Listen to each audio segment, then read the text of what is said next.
ଶେଷ ବସନ୍ତର ଚିଠି ଗାଳ୍ପିକ ମନୋଜ ଦାସ। ଶେଷ ବସନ୍ତର ଚିଠି ଏକ ଅନନ୍ୟ ଗଳ୍ପ ସଂକଳନ ଯାହାର ଗାଳ୍ପିକ ହେଉଛନ୍ତି ମନୋଜ ଦାସ, ଜଣେ ସୁପ୍ରସିଦ୍ଧି ଲାଭ କରିଥିବା ଗାଳ୍ପିକ ମନୋଜ ଦାସଙ୍କର ଅନେକ ଖ୍ୟାତି ଅନେକ ପ୍ରସିଦ୍ଧି ମଧ୍ୟ ରହିଛି। ତାଙ୍କର ବହୁ ଗଳ୍ପ ସମ୍ଭାର ମଧ୍ୟରେ ଶେଷ ବସନ୍ତର ଚିଠି ହେଉଛି ଅନନ୍ୟ। ଆଉ ଏହି ଶେଷ ବସନ୍ତର ଚିଠି ଗଳ୍ପ ସଂକଳନରେ ଆମେ ଦେଖିବୁ କେତେ ଗୁଡ଼ିଏ ଗଳ୍ପର ସମ୍ମିଶ୍ରଣ ବା କେତେ ଗୁଡ଼ିଏ ଗଳ୍ପର ସମଷ୍ଟି।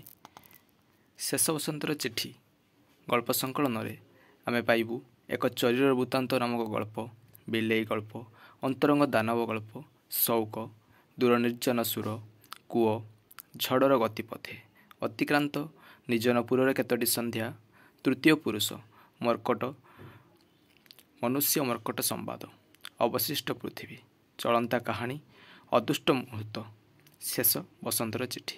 ଶେଷ ବସନ୍ତର ଚିଠିର ଗଳ୍ପ ସଂକଳନର ଶେଷ ଗଳ୍ପ ହେଉଛି ଶେଷ ବସନ୍ତର ଚିଠି। ତ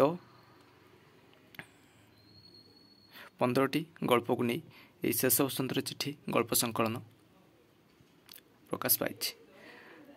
ଏହି ଶେଷ ବସନ୍ତର ଚିଠି ଗଳ୍ପ ସଂକଳନରୁ ଆପଣ କେଉଁ ଗଳ୍ପ ଶ୍ରବଣ କରିବାକୁ ଇଚ୍ଛୁକ ତାହା ମୋତେ କମେଣ୍ଟ ମାଧ୍ୟମରେ ଜଣାଇଲେ ମୁଁ ଆପଣଙ୍କ ସମ୍ମୁଖରେ ତାକୁ ଉପସ୍ଥାପନ କରିବି। ଗଳ୍ପ ଶେଷ ବସନ୍ତର ଚିଠି ଗଳ୍ପ ସଂକଳନ ଶେଷ ବସନ୍ତର ଚିଠି ଗାଳ୍ପିକ ମନୋଜ ଦାସ।